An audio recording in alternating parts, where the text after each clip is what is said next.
Hi, it's Larry the Llama here. How you doing? Did you ever wonder what happened to all those countries that used to be communist a while back? The Soviet Union disappeared altogether, of course, but what about the places in Eastern Europe, like Poland or Hungary?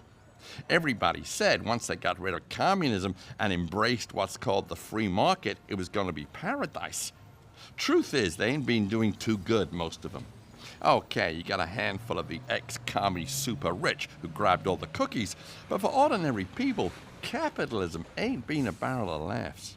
What's the point in the so-called free market if you can't get a job and you can't pay your bills? I'm not saying they should return to the bad old days of Uncle Joe Stalin, but it seems like they threw out the baby with the bathwater. Under the old system, they may not have got to vote too often, but they still had free health and education and the roof over their heads. I'm all for freedom of speech, don't get me wrong. I think the United States is still the best country in the world, but the right to talk your mind is no more important than the right to feed and clothe your kids. But the one communist country that didn't go the same way as those other places was Cuba. The Cubans had a real tough time when there was no Soviet Union to keep them afloat, but they didn't buy into the whole free market thing. So everybody assumed at the time Cuba would go belly up while the former Eastern Bloc countries would just get richer and richer. Well, it hasn't worked out that way.